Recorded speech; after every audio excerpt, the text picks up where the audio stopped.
More extreme weather is forecast for eastern Australia, with an east coast low forecast to develop off the New South Wales coast, with impacts for central and southern parts of New South Wales. At the moment, however, we have severe weather warnings current through these central and southern parts of New South Wales for heavy to intense rainfall, flooding, damaging winds, hazardous surf, and unusually high tides that's likely to lead to significant coastal erosion. There are also these areas of severe thunderstorm warnings with potential heavy rainfall through those areas. Moderate to major flooding continues throughout southeast Queensland, pushing into northeast New South Wales. And although the heavy to intense rainfall that's resulted in these devastating floods has eased, there is the potential for more afternoon showers and storms to develop as early as tomorrow afternoon, continuing into later in the week, with the potential for severe thunderstorms with heavy rainfall, damaging winds and large hail.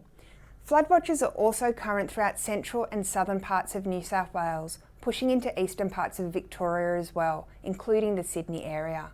And taking a look at our model data, you can see a lingering trough along the east coast, with an intense low pressure system then pushing towards the central coast, with the greatest impacts in the southern flank of that low in a moist onshore flow, with heaviest rainfall totals about that coastal area and also about the windward slopes of the Great Dividing Range. So we're also forecasting damaging wind gusts in excess of 90 kilometres per hour, which would be strong enough to bring down trees or power lines, and as well some hazardous surf to be spun up by that low pressure system. Now, the greatest impacts always occur closest to that low pressure system, and at the moment there is a degree of uncertainty with regards to the exact path of that low. However, there is the potential for the weather elements to continue right through until Thursday. So if you live along the east coast of New South Wales, it's really important that at the moment you stay up to date with the latest forecasts and warnings via our app, website and social media, and listen to the advice from your local emergency services.